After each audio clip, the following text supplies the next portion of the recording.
Ça y est, on a eu enfin une grosse mise à jour sur les Samsung Galaxy S24 au niveau de la photo. Cette mise à jour, tu peux déjà aller l'installer. Pour ma part, je l'ai installé sur mon S24 Ultra. Bonjour à tous et bienvenue sur cette nouvelle vidéo. Comme tu l'as compris, ici, on va venir comparer les photos d'avant la mise à jour et les photos après la mise à jour. Allez, c'est parti.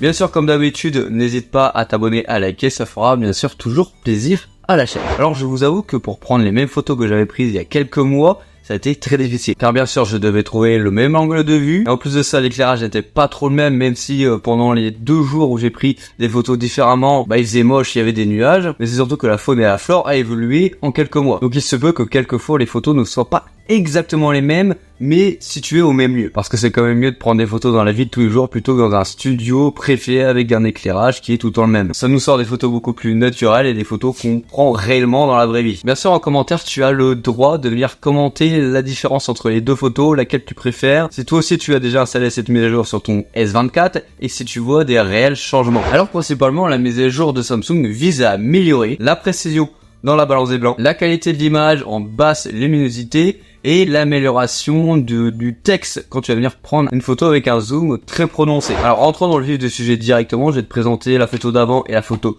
d'après. Je vais y apposer quelques commentaires sans rentrer dans les détails, je veux avoir ton avis à toi surtout en commentaire. Alors pour la photo, on se retrouve sur un rosier. Là tu vois que la faune a extrêmement changé, les bourgeons ont éclos. J'ai pu remarquer que sur la photo d'avant, quand même, le focus s'était fait plus naturellement que sur la photo prise actuellement. Maintenant, on va se retrouver sur une photo où j'ai pris un petit arbuste avec des feuilles vertes. On peut surtout observer que la colorimétrie a changé. Comme je te le rappelle, au moment où j'ai pris les photos, le temps était vraiment moche de chaque côté, donc on avait des nuages, l'éclairage était à peu près le même. Mais là où c'est marquant et qu'il y a un petit peu plus de détails, c'est quand on vient zoomer directement dans les feuilles, on voit qu'il y a plus de détails sur la photo actuelle qu'auparavant. Maintenant, on part sur une photo en zoom x5 d'une habitation. Et là, on peut voir que la balance des blancs a changé. J'ai l'impression que sur les photos, dites-le moi en commentaire, que la photo auparavant était quand même un petit peu plus pâle qu'actuellement au niveau de la façade, au niveau du crépi, et surtout au niveau des tuas qui sont bien plus verts, sachant que dans la réalité, l'entièreté du tua n'est pas vert réellement, il n'y a pas toutes les feuilles qu'on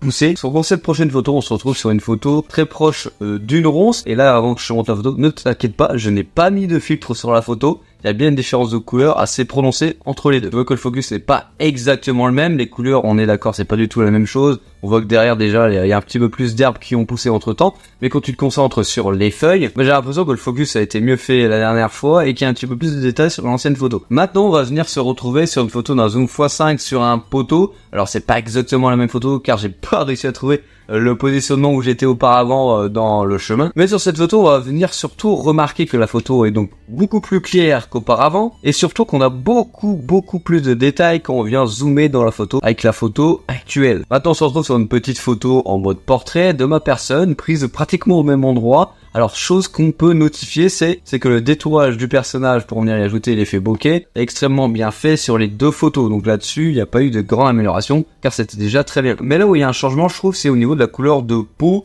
qui auparavant était beaucoup plus pâle sur ma personne qu'actuellement. Hormis cela, la couleur dans son ensemble reste à peu près la même sur la veste et sur le décor derrière. Sur cette photo, on part sur une photo en zoom x10 d'un toit avec derrière en arrière-plan une église. Tu peux voir qu'avant, l'étude était quand même un peu moins bien géré qu'actuellement. On est d'accord que c'est peut-être dû à l'éclairage qu'il y avait eu avant. Mais là où c'est assez surprenant, c'est sur les tuiles de faîtière qui sont beaucoup plus détaillées avant que maintenant. Ça, je sais pas pourquoi, ça peut arriver. Ça se trouve, si je vais reprendre la photo actuellement, ça va peut-être changer. Pour cette dernière photo, on part sur une photo d'une petite cabane en zoom x5. Alors franchement, j'ai rien à dire dessus. Je vois pas énormément de différence entre les deux photos. Il y a l'éclairage ambiant principal de l'environnement qui change beaucoup sur la photo, mais au niveau détail et compréhension de l'image, moi je vois pas énormément de différence. Là-dessus, je veux bien avoir ton avis en commentaire, surtout sur cette photo-là. Là maintenant on part sur des photos de chiens, je veux bien avoir ton avis en commentaire là-dessus, moi je vais pas me prononcer dessus. C'est toi et toi seul qui va venir donner ton avis en commentaire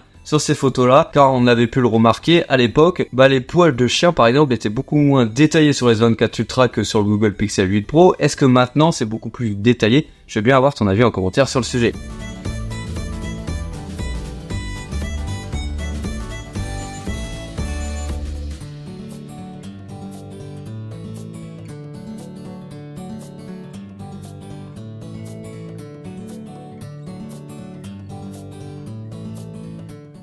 Maintenant on arrive sur la partie vidéo, j'ai essayé de vous faire pratiquement les mêmes vidéos qu'à l'époque. Bon, c'est pratiquement impossible de faire les mêmes gestes au même moment et les mêmes mouvements de caméra, mais j'ai essayé de faire ça au mieux. Je te laisse regarder ça tout de suite.